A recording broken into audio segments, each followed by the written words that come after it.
Welcome to Books in the Freezer, a podcast dedicated to the deliciously disturbing world of horror fiction. I'm your host, Stephanie, and today I am joined once again by Jocelyn to talk about the horror of hotels. Hello! Oh, I'm so excited for this topic. I have been really excited to do this one. This is one I've been thinking about for a long time. Oh my. Possessing your mind.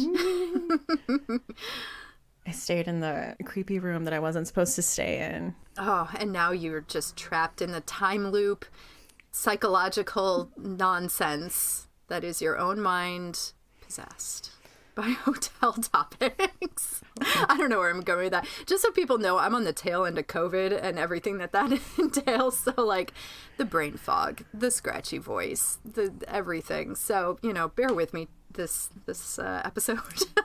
Man, so what are your thoughts on hotels?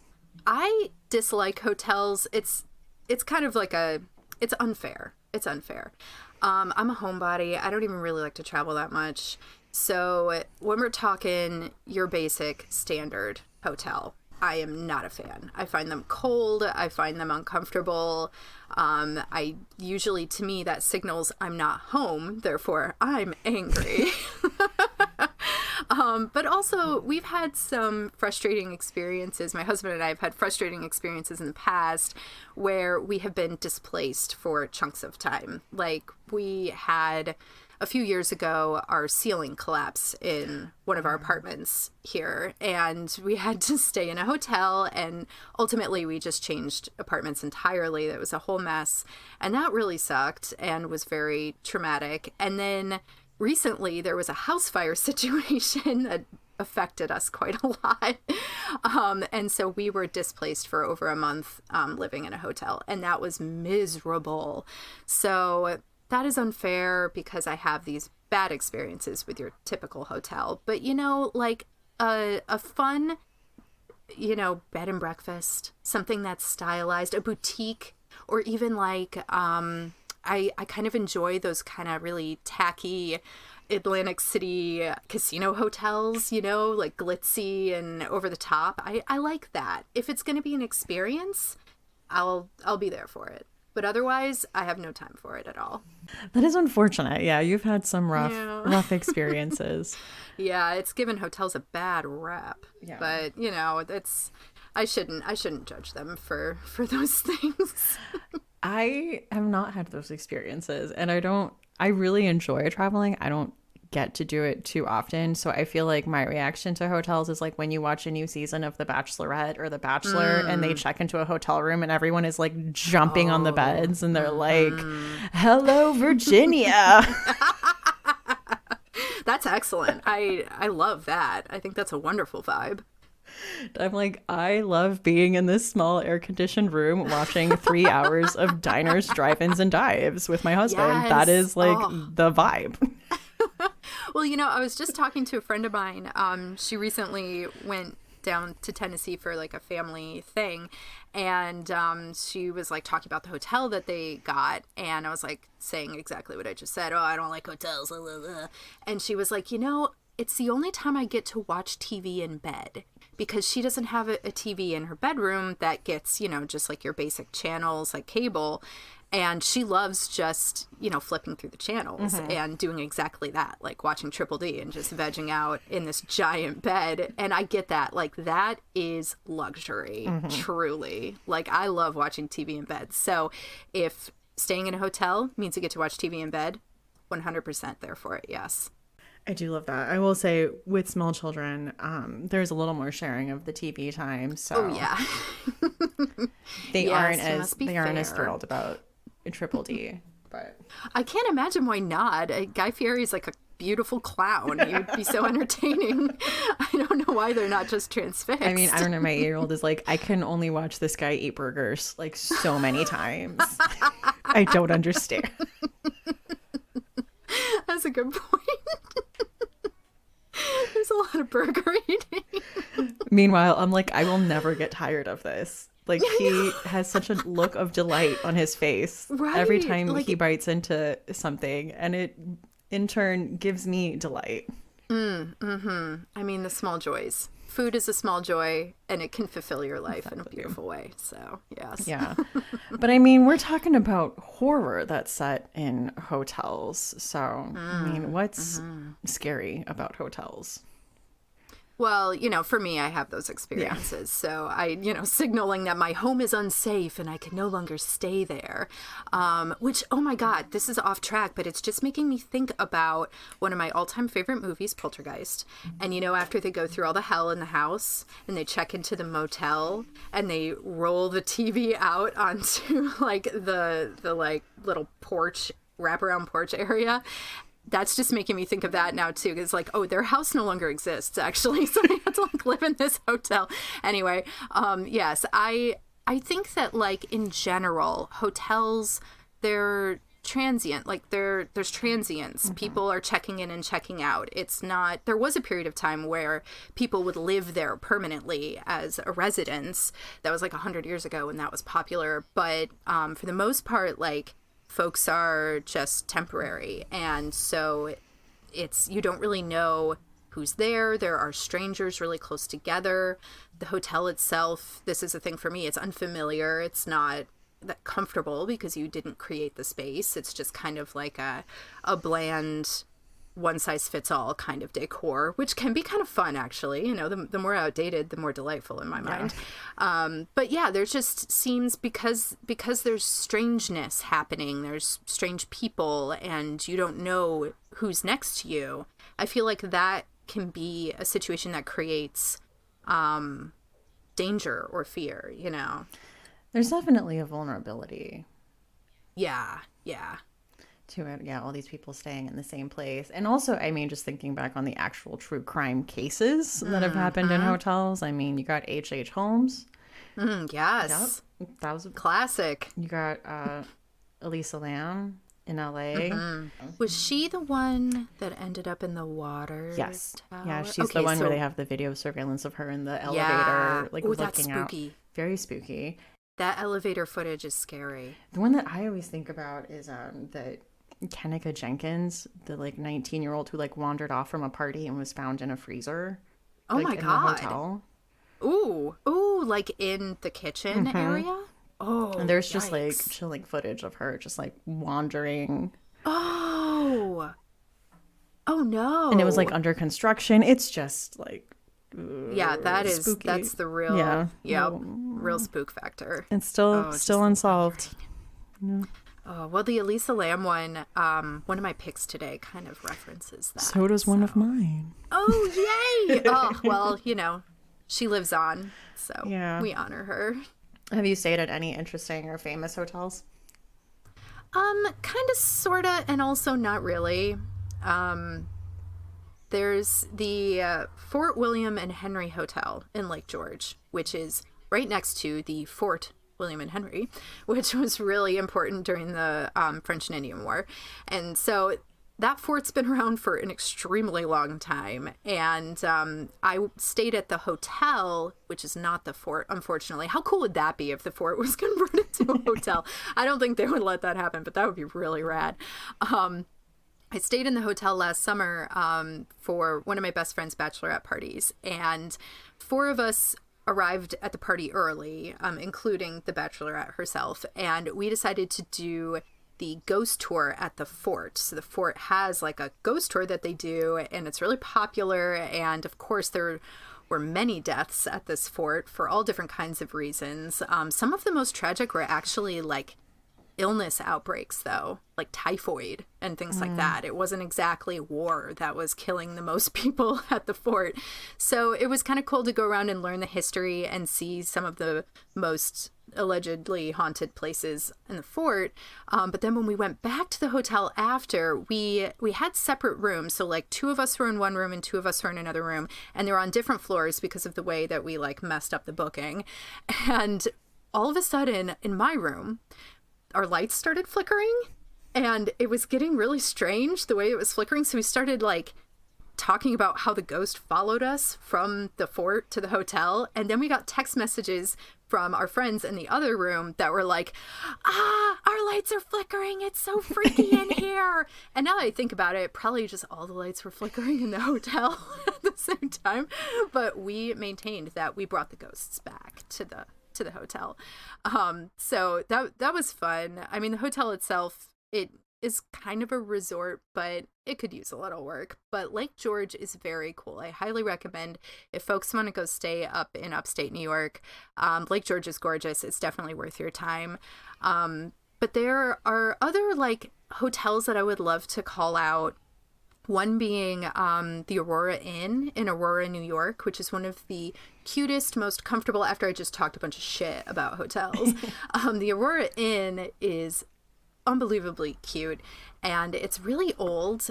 It was built in 1833, and again, this is in upstate New York. It's on Cayuga Lake, which is one of the Finger Lakes. It's not that big. I don't know how many rooms it has, but I don't know, maybe like 16 or something like that. And it's so beautifully styled, and it's so cozy. And Mark and I stayed there for Mark is my husband. I just realized I'm talking like Stephanie knows. The listeners don't know, but we stayed there for an anniversary, and it was just so charming. But the interesting thing about Aurora is that the woman who like invented and promoted the American Girl brand, she is responsible for like the majority of the restoration of this little town. Oh, wow. And she basically like owns the town. So it kind of feels like Stars Hollow. Like it's really freaking cute, and it's right on the lake. So, you know, I had to throw in something good about hotels. Were you an American Girl? I was, but I read all the books. I never got a doll. Me neither. Yeah. And I remember getting the catalogs. Yes. Oh, and agonizing over them, right? And I'd be like, I want to order one that looks just like me and get matching Yeah. outfits and get a dollhouse. No, it wasn't to be. Yeah, I didn't get one either. But I did love the books, and I did like to flip through the catalog, even though it tortured me. I love to look at the dresses. But yeah, Aurora is very cute. So again, another big old wreck for upstate New York. I'm just a shill for upstate New York. How much are they paying you? Oh, you know, this runs in my blood. This is like, I've been cursed by generations of upstate New Yorkers to have to go out and evangelize to the world. Doing work for the tourism board. Yes, right. But I do want to call out this weird little bed and breakfast called the Ben Conger Inn in my hometown of Groton, New York. It was originally built in 1921 it was a private home of a senator, I believe Ben Conger. I think that is actually the man's name. I think he was a senator, a state senator. Sorry, not a U.S. senator. But it also became allegedly the safe haven for Dutch Schultz, the famous bootlegger and numbers racketeer. There are a lot of rumors about this place. There are rumors that it was a stop on the Underground Railroad, which couldn't have happened because it was built in 1921. There are rumors that there were more illicit dealings with the Dutch Schultz connection. They say that like big entertainers of the day would go and stay there, you know, Frank Sinatra kind of deal. I cannot believe that ever happened. Like, folks need to know this town is so small. There's no way. But there were also rumors that it was haunted. And so I had a buddy who grew up right next to the inn.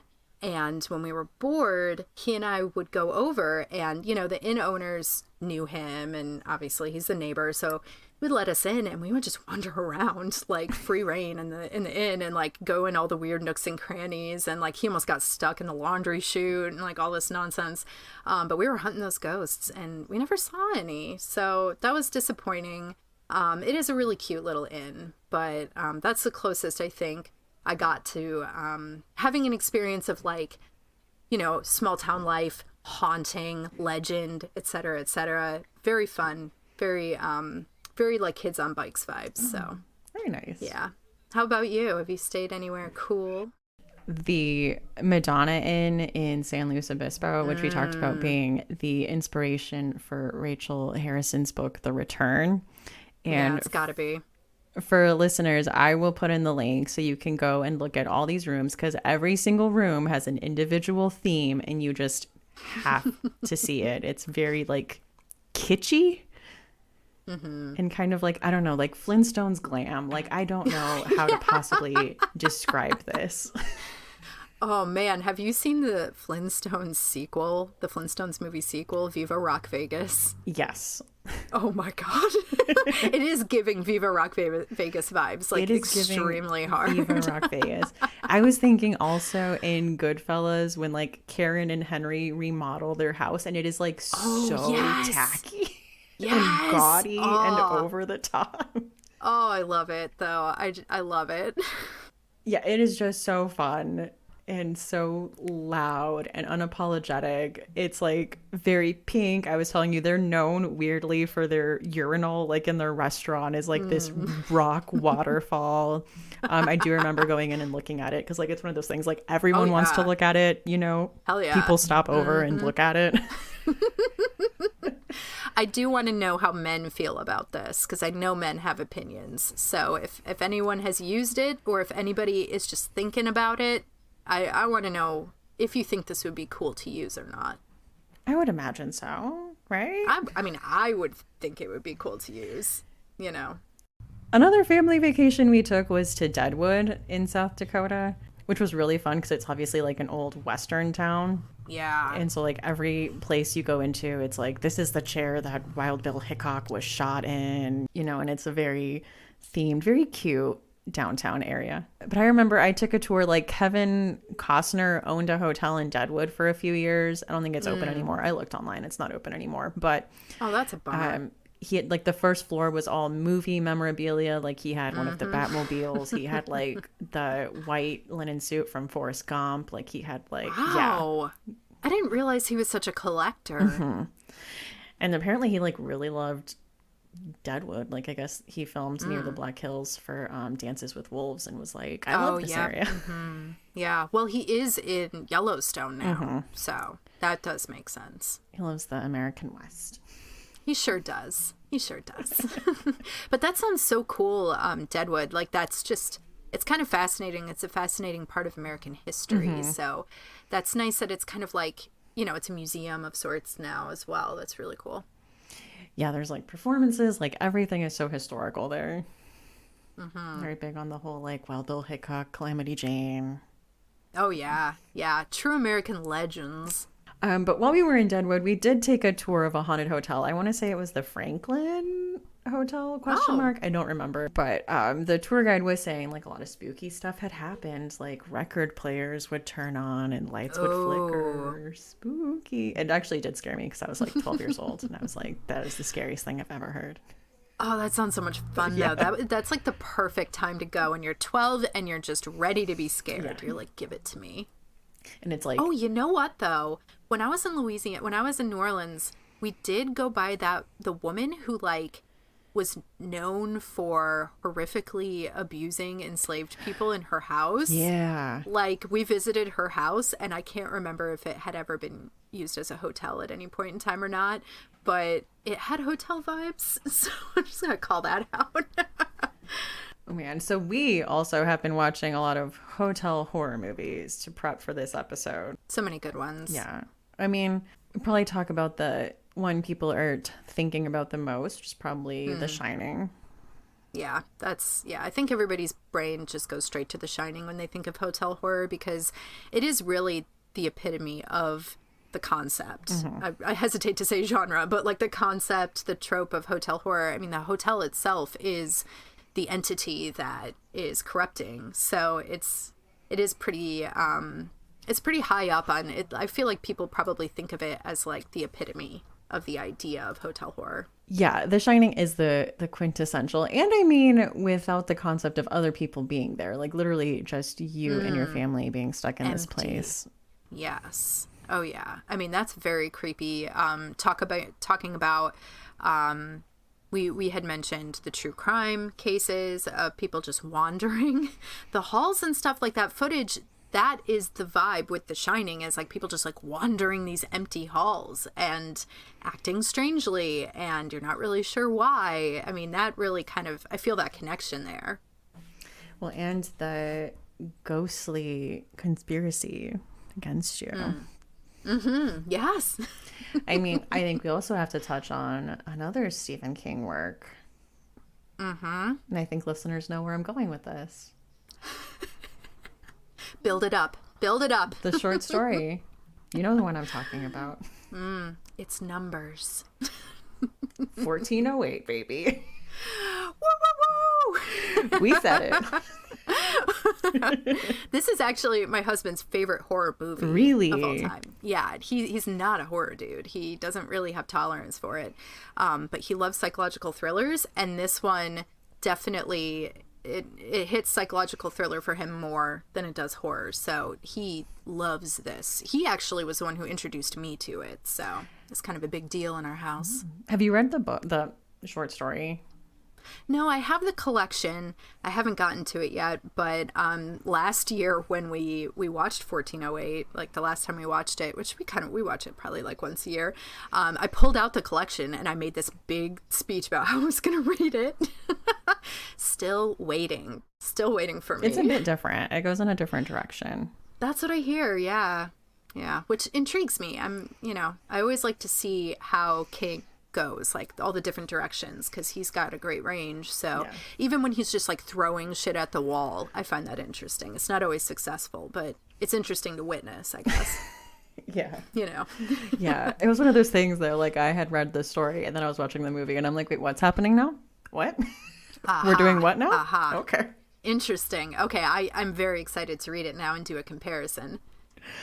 But I really like it. I mean, yeah, you have all the build up with like, oh, you can't go in there. We don't let anybody stay in there. And he's like, I do this for a living. I need to stay in this room and write about it. Yeah. It's for a book. I gotta do it. Samuel L. Jackson is so good in that role in the movie too. He's so good at like being foreboding and like the harbinger of doom kind of thing. And he's like, can I do anything to dissuade you to not stay in this room? He's so eerie.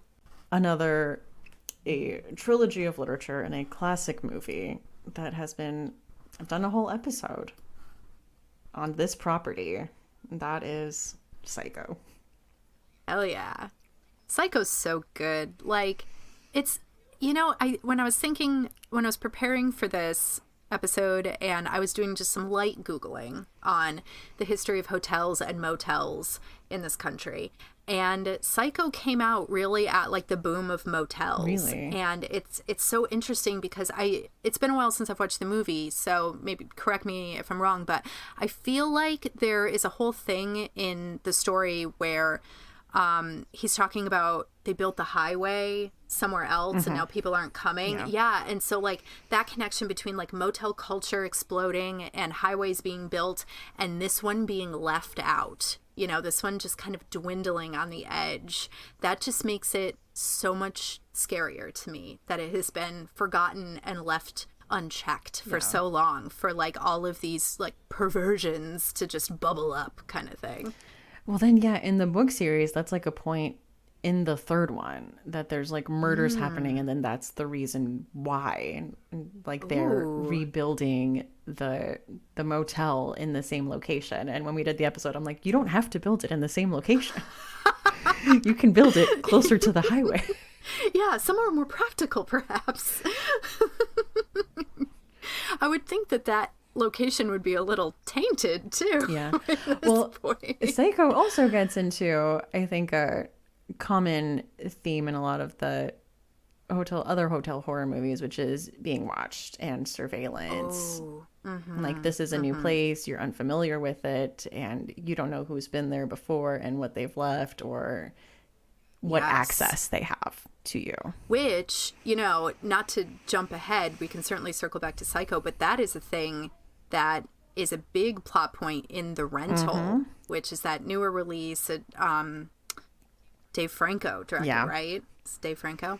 There's a big thing about being watched in that one, and that's Airbnb. That's not necessarily hotels or motels, but that has a lot of the fears that I see in hotel horror, and that I think people fear when they think about hotels and things like that.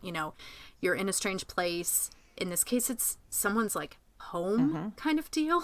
So you've got all their things there, which is a little creepy. It's cool to see what people have in like their Airbnbs, but I also think it's just kind of weird. It's like people's things.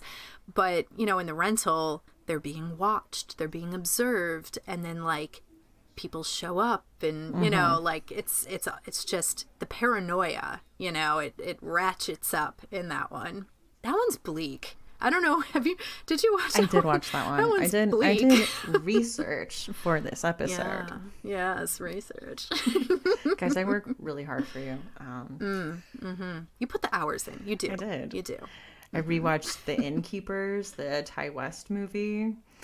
I have not seen The Innkeepers, and I need to watch it, especially because I just watched X. And I'm like, oh, what else have I seen Ty West? Like, what are all his things? I was on his IMDb, and I was like, I haven't seen The Innkeepers. So I'm negligent in that. I'll have to go watch it. I think it's on Tubi. Okay. Tubi's great. I love Tubi. Yeah, they've got everything. Yeah, that one's a bit more of a ghost story. It's pretty good. There's like a whole... Yeah, I don't know. I can't get like too into anything, you know? Yeah, I know. There's so many twists in hotel horror. I feel like hotel horror truly has like many a twist. Perhaps more than other kinds of horror. Ooh, that's a hot take that I might meditate on a little bit. All right. I also watched, first time watch, I watched Vacancy, the one with Luke Wilson. Oh, that was a big one for me. My sister and I love that one. I actually recently rewatched that one as well.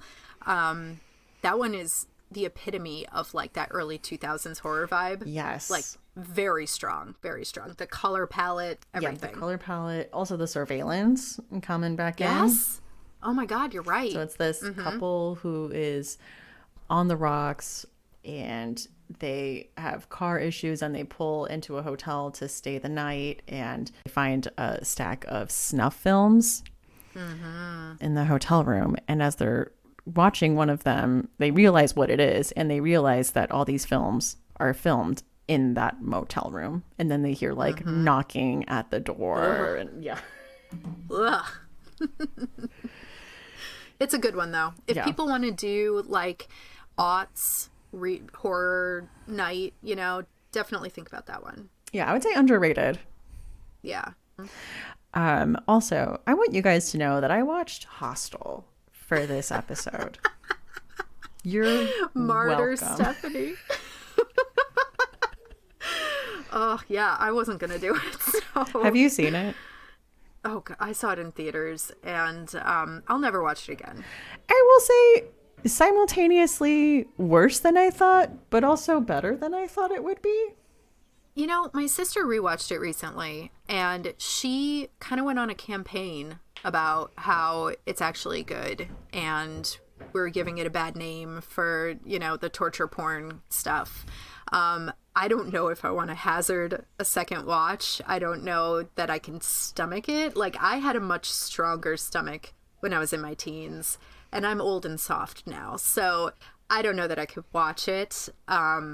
So I'm not sure I can back her up or dip a toe into that conversation. I don't know. I thought it was interesting. I will say not as gory as I thought it would be. There is a lot of off-screen horror and a lot of implied horror. There's maybe like two or three like they full on show stuff. Well, maybe my imagination just exploded and that's what I'm remembering. Maybe I will give it a try. I will say I don't love Eli Roth as a director, and I think maybe there is something there, like looking into the aughts and 9/11 and xenophobia and fear of traveling and stuff, but I don't know that he's the most nuanced filmmaker to take that on. Nuanced. And I don't know that we meet a woman in the movie whose boobs we don't see. Except for like 2 tourists. Oh wow. So heavy on the porn, not so much the torture. Yes. That happens off screen. That sounds right. Yeah. Eli Roth is really hit or miss for me. I do like Cabin Fever a lot, and I like his series looking at horror. The history of horror, like Yeah, like his nonfiction work, his documentary work. I like that. Yeah. That's fun. Otherwise, yeah, he's real touch and go for me. Yeah. So yeah, I don't know. It definitely had elements that I liked and I appreciated, and I was like, okay, I see that. Okay. And I was like, but why? But yeah. But why? Perhaps if I'm feeling strong, I'll give it a try. Yeah. Another underrated one, we were talking about Identity. Yes. This is so funny that you put it on here because I randomly watched it one night when I was home alone and I was just having like a cozy time, and I was flipping through Netflix or whatever streaming service I decided to land on that night, and I was like, oh, John Cusack. Oh, I don't know this one. And there's a bunch of, I think there's like quite a few well-known names in this movie. Yeah, so John Cusack loves hotel horror. He certainly does. Yes. Oh, interesting. I wonder if there's a third one hidden in his filmography. We'll have to like go take a deep dive. But yeah, I put it on. I had no idea what it was. I had never heard of it before, but I was like, this is exactly the kind of thing I think I want to watch right now. Something like Gothica or, that kind of thing. And it delivered. It absolutely delivered. It also is a very strong type. It's very reflexive of the era that it was made in, but it is so fun and ridiculous. It has a giant twist that we shan't spoil because then that will be sad for new watchers. But it's a lot of fun. It's like a closed room whodunit sort of thing. You've got this cast of characters all coming in from different areas to, I think it's just a motel, right? It's a motel and it's like pouring rain outside and people start dying. So you're trying to figure out who the murderer is.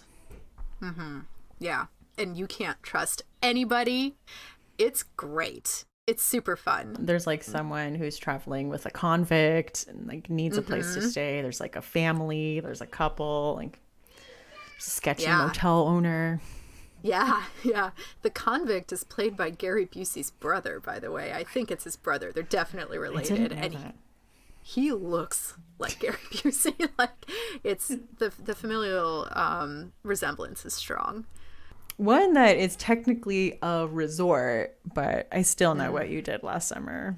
Oh my God. Oh man, this movie is outrageous. It is. Okay, you're talking about the ending and the reveal, because I was like, you've got what?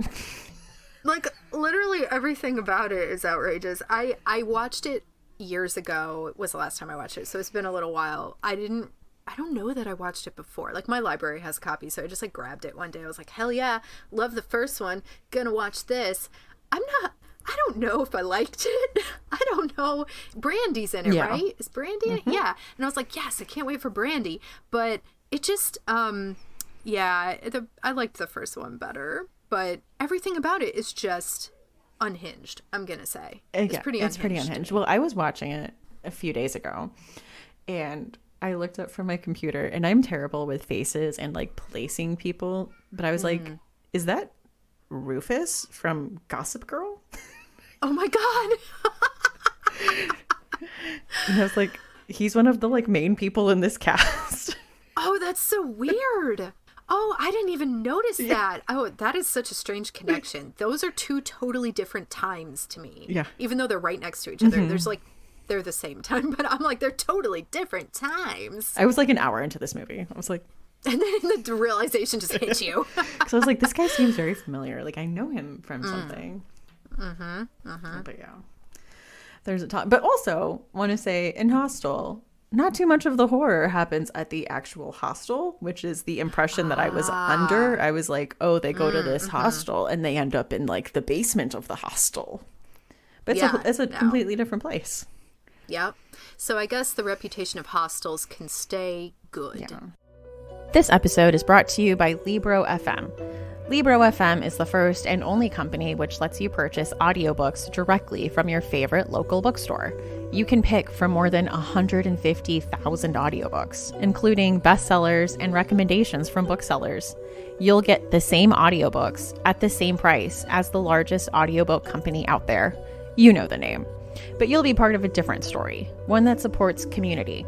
If you're new to audiobooks, they're the perfect way to get more books into your busy life. Listen during your commute, while doing chores, walking the dog, or just relaxing at home. All you need is a smartphone and the free Libro FM app. If you already love audiobooks and don't know what to listen to next, check out recommendations and curated lists from people who know audiobooks best. Booksellers. And us. We also have a playlist on there full of books that have been recommended on this podcast.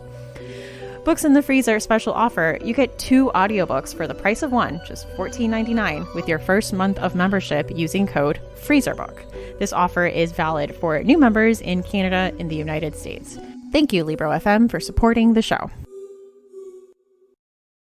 Well, should we talk about some books? Yeah. Let's get into it. I will start off with podcast favorite and mentioned earlier, but The Return by Rachel Harrison, referencing the Madonna Inn. But this is about a group of friends that book a girls' trip at a quirky hotel in New York after their friend, who had been missing for months, suddenly reappears. And everything sounds fine and good. Like, the rooms are all individually styled and have these really loud, quirky themes.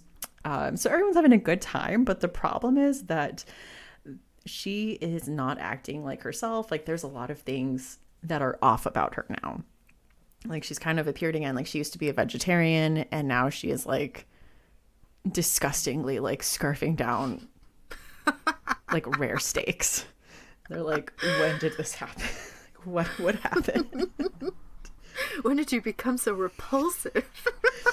Well, it's one of those things too. And a big part of the novel is the dynamic between the friend group and hey girl, are you okay? And then as soon as she disappears to go to the bathroom, the talking amongst themselves, did you see that? Oh, yes. She hasn't always done that, right? Yes. Is this a new thing? But things start to get dicey. People start disappearing. And one thing I did love about the book is that it just starts to get more and more chaotic, and the staff still has to be oh, can I do anything to help you, as everything is falling apart. Oh, that's right. Yeah, that is a really funny element. Such dedication. Be I will be right with you. No one showed up for work today. Hold on. There's a pool of blood in the middle of the hallway. I don't know where it came from.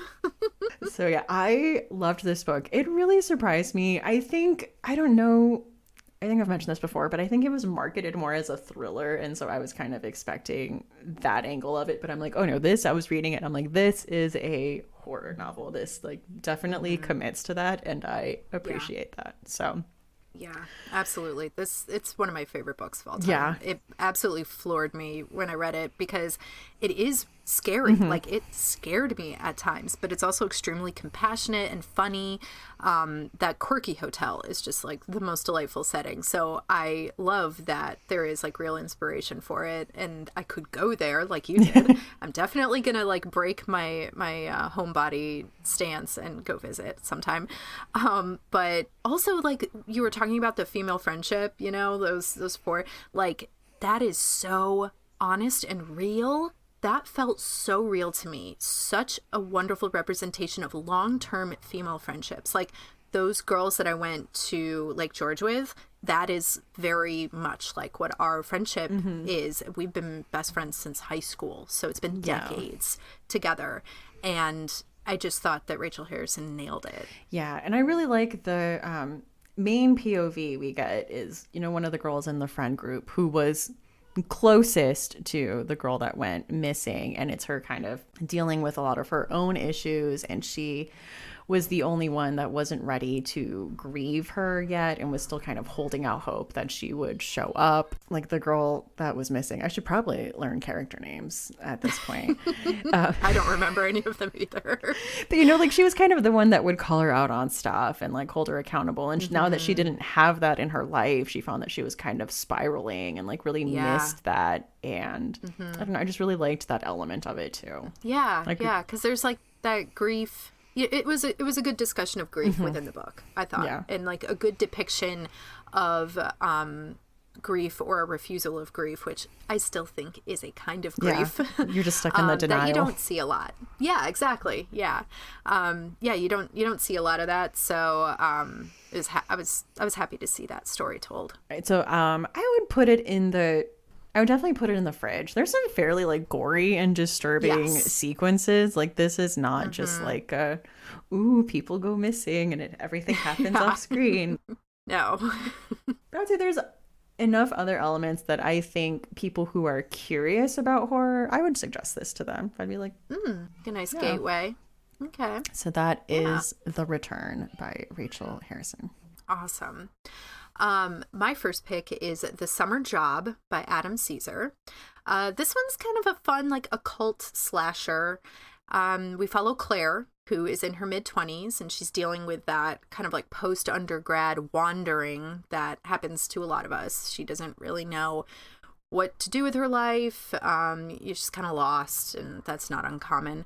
But after her degenerate boyfriend burns down the restaurant that they all work in, she decides to make a big life change and takes a job cleaning rooms at like a bucolic little hotel bed and breakfast in a small town a few hours outside of the city, which the city is Boston. This takes place in Massachusetts. And things are strange, like right from the beginning, but Claire just kind of like writes that off as like small town life. Like we know small towns are super weird and can have their own kind of personality, so to speak.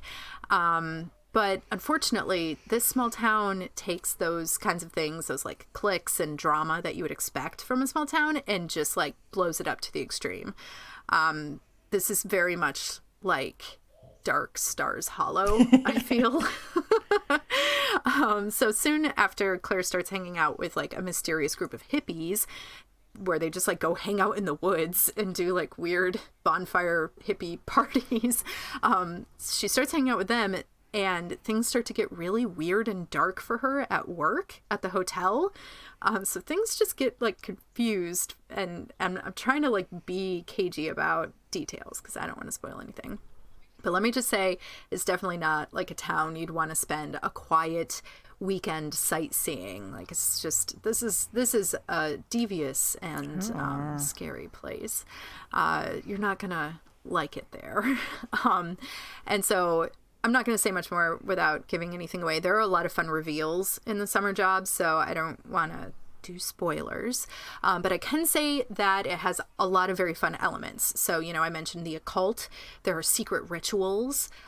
There's slasher vibes. There's the creepy bed and breakfast, of course. And as I mentioned, weird hippies, which that completes a balanced diet of horror for me. Love it. And, you know, Claire clearly walks into a battle that's been raging for like decades in this town. And the question really is, like, can she learn the truth and save herself? Who knows? You'll have to read the book and find out. I really liked this one a lot. I didn't know what to expect. I hadn't heard of it before. I know Adam Caesar. I have, you know, Clown and Cordfield. His writing is great. It's really energetic. I really enjoy reading his stuff. And The Summer Job is incredibly fun, and it's fast read, and it's actually perfect for taking on vacation this summer. So if you're looking for summer TBR recs, you can put that on there. But it might make you suspicious of quaint little hotels for a while. So keep that in mind. What if I want to stay at the Dragonfly Inn? Oh, well, check to see if dogs go missing in the town first before you stay at either the Stars Hollow Inn or the Dragonfly. I'd be more suspicious of the Dragonfly. Just make sure the dogs are alive and well. Okay. I would say this one, I mean, maybe like The Return, like is definitely fridge, but it also has like those moments of like extreme gore. So it could like touch on freezer territory. Okay. Yeah. So that's The Summer Job by Adam Caesar. Ooh, like that's been on my list for a while. I've always been like, I need to check out his other stuff because I know he's written a lot of stuff before Clown in a Cornfield. Yeah. So I'm like, I should do that. Yeah, this one came out in 2014, so it's been around for a while. My next pick is Horror Hotel by Victoria Fulton and Faith McLaren. So this came out this year, and this is YA horror, and this is about a group of teen paranormal YouTubers. They have a YouTube channel called Ghost Gang.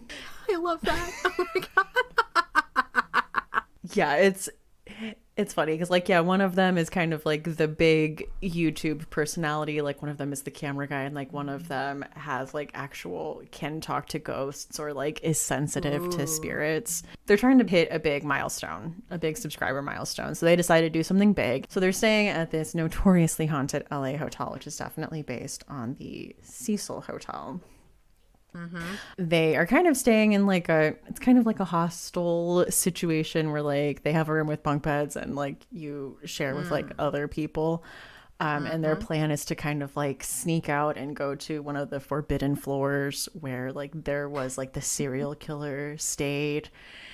And of course, while they're there, they stumble upon something dark and unexpected, and it might not be what they bargained for. Oh, I love that. I'm really excited to read this book. When I saw you put it on the list, I looked it up and I was like, "Oh, this is so in my wheelhouse." A little confession for the listeners. In high school, me and my friends put together a group called the Fear Force because our high school was alleged to be haunted, and we did investigations in our high school and we made t-shirts. So I have t-shirts that have a ghost on it that say Fear Force. I love that. Why didn't you guys get like a Netflix show? Oh, most of us are still friends, so we probably could. It would be a hit.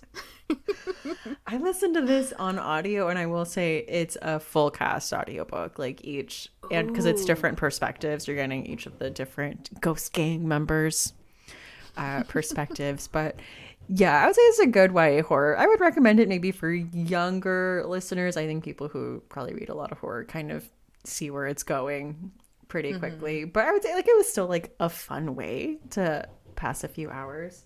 But it was a good full cast audiobook. Rating wise, I would definitely say room temperature though. But definitely fun. So that is Horror Hotel by Victoria Fulton and Faith McLaren. Nice. I'm gonna opt for the audiobook version of that. I'll look to see if it's on Hoopla or Libby, one of the library apps. Love audiobooks. All right, my next pick. Okay, this one is many things. It's a lot. So, stick with me through this, folks. It's The Last by Hannah Jameson.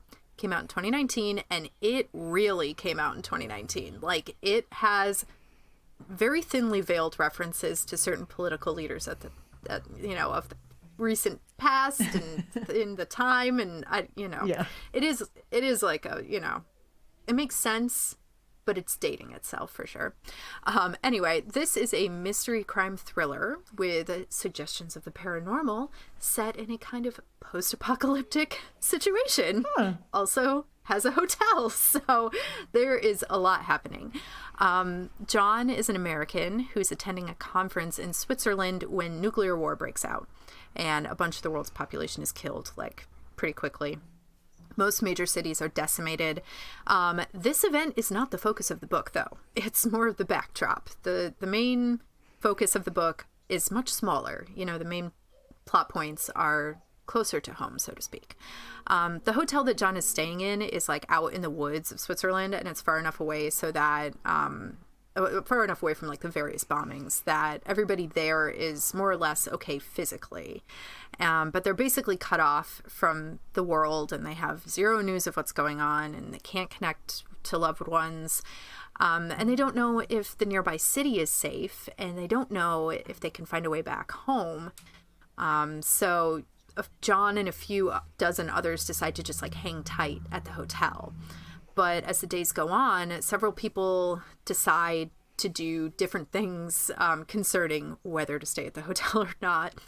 Some people decide to end their own lives, so there's trigger warning for that. There's actually quite a bit of suicide throughout the book. And a few of them decide to try their luck on the road in the aftermath of all of it. So, little by little, the numbers at the hotel dwindle to a smaller size, and a bit of a community starts to form amongst those who stayed. When they start to notice that the water is getting a bit funky, John and a few of the men go up to the water tanks on the roof to check it out, and they find the dead body of a little girl in one of them. And so they were definitely drinking the essence of dead body. So that's disgusting. But, you know, the Elisa Lam reference there. But John, who's a historian, decides that they owe it to this little girl to like figure out who she is and investigate her death. And, you know, even if justice as they once knew it doesn't exist anymore, he feels that they should try to give her some kind of justice. So John goes like full steam into this investigation, and he's trying to figure out, you know, if the killer's still at the hotel among the survivors and like how they can punish this act, kind of thing. Meanwhile, the hotel itself is like extremely weird. There's a bunch of weird stuff about it. There's a presidential suite that apparently doesn't exist. The ownership of the hotel, like the history of the ownership, is not clear. There was a serial killer, so again, kind of like that Cecil Hotel situation. Like there was a serial killer that stayed at this hotel and attacked people at the hotel when he was staying there. People report feeling a presence, or like there are other people staying in the hotel with the survivors, but they never quite see them, kind of deal. Like they're like, someone just turned the corner sort of thing. John hears voices, and there's reports of people seeing like visions, and it's just so many weird things happen at this place that is becoming home in this post-nuclear war landscape. But as the book goes on, John is making wild discoveries, which I'm not going to spoil. There's a lot of discoveries. There's a lot of things that happen in this book. And people form relationships. There's difficult decisions that have to be made. And it's just, this book is so many things. I keep saying that, but, you know, it's about resiliency, and it's about grief and starting a new life amidst horrific circumstances, and forging new friendships, and survival, and like the wonder, both good and bad, of humanity. And it's about what it means to be a good person too. So there's a lot of horror just like wrapped up into those concepts, I feel. Yeah. But there's also just like a lot of dark stuff that happens in this book. It's kind of a weird one. The narrative it's all from John's perspective. And I wish that Jameson played with that a little bit more, like the unreliable narrator situation, because John is a historian. He's writing down everything that happens for posterity, but you don't really know if he can be trusted, and he's kind of an asshole in the beginning. So like, I at first didn't really like this book because I didn't like John's voice, and that's kind of the problem with this style of narrative and with like epistolary novels. Yeah, I like do you like epistolary novels? Do. Yeah, I like them, but I feel like this can be you know, this could be tricky if you don't like the person's voice who's telling the story, but you're like stuck with them. Like that can be an issue. But he gets better. He gets better as the book goes on. You get to know him better. But still, he's not trustworthy, which is really interesting because he is a historian and a scholar. So to me, as a librarian, that makes a huge statement about, you know, how history is recorded, how information is generated. Information is not objective. Not even numbers are objective. Like, I could go off on that for a long time. But I thought that was a really cool thing that could have been played with more in this book. But regardless, I enjoyed that device that Jameson used. The Last is not technically a horror book. It's more of like a thriller mystery. Eventually, they do decide in the hotel, they decide it's not safe for them to stay there anymore. And they have to make a decision about what to do. So that part's interesting. The reason why the hotel isn't safe anymore is really interesting. It might not be what people expect. Yeah. Oh, I was going to say another thing that's in this book, but that might spoil it. So I'm not going to. I'm going to leave it untouched. Just know that there's like so many things present in this story. But because it's more of a thriller and a mystery, I feel like it could be fridge at times. There's gore, and there are extremely creepy and eerie situations, but it's not technically that. It's not horror. So, and I wouldn't say that those scary moments are sustained throughout enough to put it in the fridge full time. So I'd say it's chillin', but it's not chilled. Yeah. You know? I got you. Yeah. And that's The Last by Hannah Jameson. Interesting. I hadn't even heard of this one. Yeah, I came across it when looking for books to read for this. I hadn't heard of it either. Interesting. Apparently it's being adapted, though. Oh. It's going to be adapted, yeah. Okay. Right on.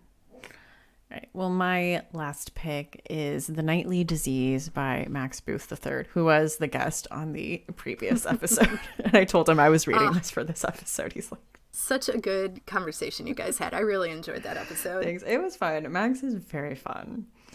And, yeah, he's funny. This, I think, read a lot like him, like Isaac, the main character. It's a first person narration, and it was very much like his humor. Going into this, I was thinking this also could have worked perfectly for workplace horror, because this is following a guy named Isaac who is a night auditor at a hotel, and it is just kind of like the things that happen. And the first big chunk of the book is like the inner monologue of being frustrated with like customer service situations and being like, you know, what I told the customer versus what I actually wanted to tell the customer. Oh, yes. All of those of us who are familiar with customer service know this well. And there's a lot going on. There's like possibly these like spooky talking owls. But then, you know, as you're following Isaac, like things, he just gets himself into like crazier and crazier situations, and things just start escalating.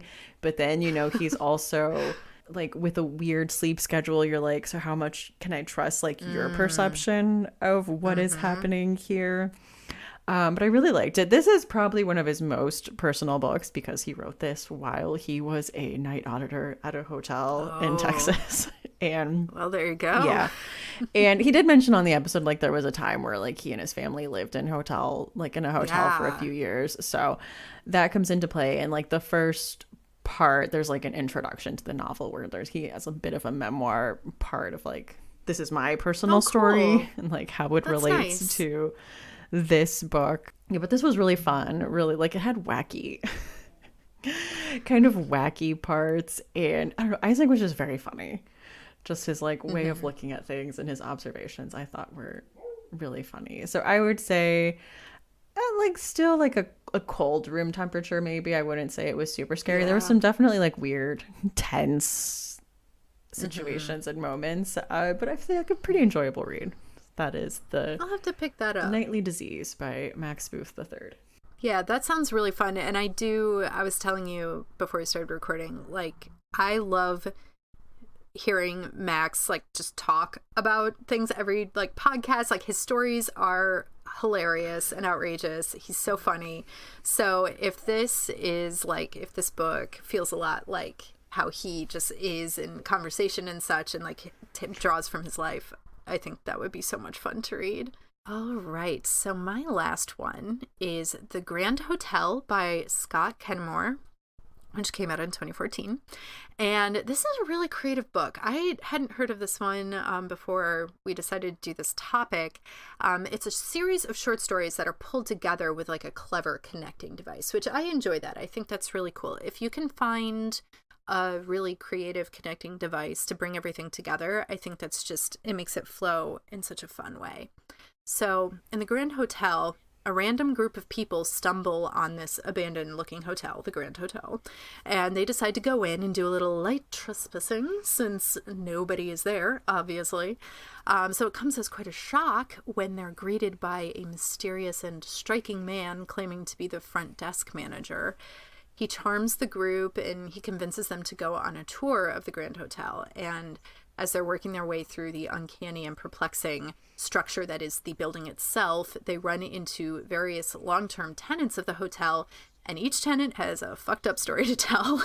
So the tenant stories are like the short stories in the collection, which is really cool. And there's just like so much range with these.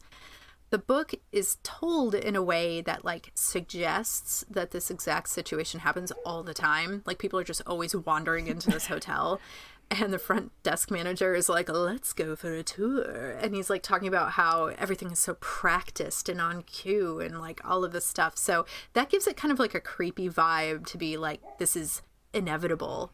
It's just like the assumed inevitability of the progression of the events from the narrator and from like the storytellers. Like, I thought that was interesting. It was an interesting tone to take. But there's something a little bit different about this particular tour group that we are kind of with, I guess you could say, as the readers. Or actually, there's someone that's different actually about this particular tour group. But I'm not going to spoil that because it's just kind of a fun thing as you go through to experience. So the Grand Hotel is it's extremely charming, and I really enjoyed Kennemore's writing. It's just like dripping with atmosphere, and it has major Neil Gaiman vibes. So if you like Gaiman, definitely give this one a shot. And I also think if you like anthology horror like VHS or Creepshow, you'll like this one too, because with the short story element, it does kind of feel like, you know, someone is telling you a story. So it does kind of feel like an anthology horror movie to me anyway. But yeah, I think like this one's hard to judge on the scale because of the different stories. Some of the stories are extremely dark. Some of them are just kind of like campfire story level. So I feel like this one could be fridge, but it's probably, again, you know, kind of cold room temperature. It's more charming and atmospheric than anything, and actually it might be really fun to read some of those stories around a campfire. So if you're folks who are like me and my family and we go camping or we have a fire, we love to read each other scary stories. This might be one that you could flip through and find, you know, pick one of the stories to read to your family, because some of them are just like extremely dark and will stick with you for a while. I really liked one about, I think she was Russian, and she had to go to a boarding school, and there was a girl who was Roma. So there's some like not great stereotypes in this one, but she's Roma, and she decides, you know, she's helping the main character out with a boy situation, and the boy situation gets weird. So then her Roma friend just like tells her, don't worry, I'll take care of it, and like acts like she's gonna put like a curse on the boy, but what she really does is just a very elaborate con that is excellent, and she comes out on top like extremely well. So it's really, that one's fun because there's some fun twists in it. I'll have to check this out. Yeah, definitely. I mean, the writing is so wonderful. It's just like, it's perfect for, you know, having a nice warm cup of tea and being like wrapped up in a blanket and just kind of slowly taking your time with it. It's one of those books. It's really delightful. And that's The Grand Hotel by Scott Kennemore. Ooh. Those are our picks. I know there was a lot of other books we discussed. Oh, yeah. Kept going back and forth. And I think I changed my picks a few times. I think that's normal, though. Every time I like plan an episode, I'm like, I'm thinking of doing these 3 books. And it's like, always ends up being 3 different books. Yes. I looked at a lot, and I also changed mine quite a bit. There are plenty out there if folks are looking for horror books that have a hotel setting or, you know, could be classified as hotel horror. There's so many to pick from, and a lot of them are really good. Like, it was hard for me to decide which ones to shout out for this episode. Yeah, I didn't want to do The Shining or Psycho because they're so well known, and I think that is like what people think of when it comes to this. I also could have done When the Reckoning Comes, because they're staying at a plantation, and that's like a whole nother angle of hotel horror. It's like, what is the historical stuff that has happened here at this place where you're staying? Question mark. Yep. Yeah. Yeah, there was, I looked at Creepers by David Morrell. I think that's how you say his last name. I think he is the guy who wrote the book that the Rambo movie is based on. I did not know that was based on a book. I didn't either. But I was looking at this. I was like reading his author bio on the back cover, and it was like, yes, best known for oh my god, I almost said Bloodsport. I was like, is that the book? First Blood, I think it is. I can't remember. Anyway, the Rambo movie. Yeah, not the Rob Van Dam excellence. We love Bloodsport. But he wrote a book called Creepers, which is about like those urban explorers that just like go into abandoned urban buildings and like explore. And it's a group of people who are doing that in this notorious hotel, and things go wrong. I didn't finish the book, so I was like quickly going through stuff, and I like ran out of time. But I do intend to read it because it seems like a really cool concept. I like that idea of like urban explorers getting in over their head. I think that's fun because it's also kind of like an abandoned hotel feels kind of the same to me as like an abandoned asylum. Yeah. You know, all these people have been here. It has a lot of history. There's a lot of, you know, residual energy kind of thing. There's a lot of potential there. But yeah, that one seems really cool. And then I did read Security by Gina Woolsdorf. I think that's how you say her last name. That one's wild. That one is like full on slasher, and the way that it's told, like the narration, is really unique. It's like through security camera footage, and I think the main narrator through the whole thing is like one security guy just watching things happen through the security footage. It's really kind of creative and interesting, but not much. It's mostly just like, standard slashers. So if you like slashers, you should check out Security. Cute. I was thinking about reading that one for this too. That was on my list for reading. Also, I was thinking of doing The Mansion by Ezekiel Boone, which is more like the high tech, but I don't know if it was a hotel, if it ended up being like an apartment complex or some technicality where it like didn't quite fit. Ooh. I don't remember. But I was looking at that too. Yeah. But I kind of liked, doing this modern angle with like. It is interesting, like in Security, the hotel is supposed to be built to be extremely safe. And so that's kind of the twist. And we love that twist, right? Like we love to see things that are built to be like fortresses, having that power and that strength turned on itself and becoming a prison kind of deal. Like it's always successful. I loved it. that in Devolution. Oh, yes. Me too. Oh, I love Devolution. That book's great. Talk about a good audiobook. That audiobook is excellent. Judy Greer killed it. Yeah, nails it. Yeah. There's a bunch of other hotel, like Deadfall Hotel by Steve Resnick Tem. That one's also very Neil Gaiman-like. It's very charming and kind of like meandering, spooky, dark fairy tale sort of thing. And then The Resort by Bentley Little kept popping up, and like I started to listen to the audiobook of that, and I was like, this is very Bentley Little. I don't know if I haven't, like, you either love Bentley Little or you hate him. I am somewhere in between, but the beginning of The Resort, I was just like, I don't know. But it does take place on like in a fancy resort in the middle of the desert, and things get real wiggity wonky like pretty quickly. So yeah, I mean, give it a try. I don't take my turning off of the audiobook early as any sign of how good it is. I'll probably try it again. Yeah. I mean, also Womb by Duncan Ralston takes place at a motel. As I mentioned on the extreme horror episode, I DNF'd it. I did try to read it again for this episode, and I was like, no. Oh, the determination. Sorry. And it's not Duncan Ralston, because I have enjoyed other books by him. It was just very much this book that I no. But people like it. Like, I mentioned it on a TikTok that did pretty well, and people are like constantly like, I see it pop up all the time. So a lot of people are out there and they are reading it and they are enjoying it. And you know what? That's great. Love to hear it. Yeah. Perhaps you, listener, will also be one of those people. Yeah. But you won't know until you try. Yeah. All right, well, Jocelyn, have you had any good chilling obsessions lately? Oh, yes. Yes, I have. And you know what? I'm so happy to finally bring you one that I feel like very proud of, because the other times that I have been lucky enough to be a guest, I have had very like blah obsessions. I have not really been, experiencing things at the moment that I thought were really, horror based or all that interesting. And so like they're mostly just me returning to old comfort horror things, and I'm like, I am just doing my comfort horror all the time apparently, but now I have an obsession and I'm so into it. So I watched Fresh. Oh my god, it. Oh my gosh, oh my god. I love it. I love it.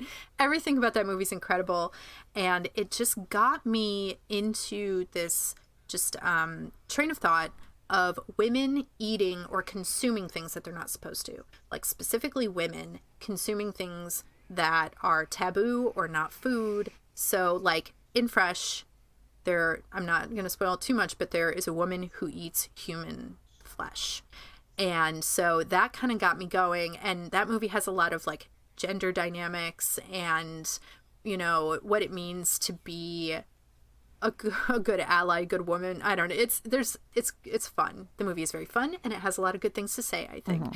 But I was so captured by the image in this movie of this woman eating human flesh under duress, and it's like, what does it say about women who are like consuming things that they shouldn't be or that are taboo? So I am on this absolute bender of books that have to do with this theme. So I am just about done with A Certain Hunger, which, and I can't, Chelsea Summers, I think is the... That sounds right. I might be screwing up her last name, but that book is incredible. I love that. That's about a female serial killer who eats her victims, and she's also a food critic. So she's talking about her victims in these very elevated food terms. Like, it's just absolutely hilarious to me. It's very satirical, and that's amazing. I did not know that that's what that book was about. Like, the cover is very like fancy, and I'm like, this is like about millennial ennui, I think would be the vibe that I get from it. No, it's about like a boomer psychopath. Okay. Yeah, it's great. I would say it's an interesting foil to American Psycho. It has very interesting connections in my mind, like parallels. And it's this kind of like snotty upper crust New York City East Coast elite woman who is like murdering her lovers and eating them. Okay. It's great. It's also kind of epistolary because she's right. It's like her memoir. So it's fun. And so like other books that are going to like go into this category really are like To Be Devoured by Sarah Tatlinger. And oh god, I have a whole list. I'd put like The Vegetarian in this category. There is that new book that just came out about like kind of is like millennial ennui, I think. A woman vampire. God, what is that called? A woman hungry, I think. It's called something like that. And she's a vampire, so she's like drinking blood, but I think she's having like a midlife crisis or something. I don't know. The cover also is very stylized art, and I'm interested to see where that goes. But pretty much anything about women having weird, complicated relationships with food, or eating things that they're not supposed to, and looking at what that means about consumption, about womanhood, about bodily autonomy. I'm doing like a whole thing. I'm doing a whole project. I'm giving myself a paper, and I'm not even in school anymore. Did you watch that movie that came out recently, Swallow? Yeah. Okay. Because I'm like, that definitely fits. Yeah, it does. Absolutely. It made me so nervous. I watched just the preview, and a preview I was like, yeah, I know, right? It's very unsettling. Yeah. Like the idea of putting things in your body, like food stuff is one thing. But then you're swallowing buttons, you're swallowing marbles. You start swallowing things that could rip your esophagus open. Like, doesn't she like eat like a needle or a thumbtack? I was like, no.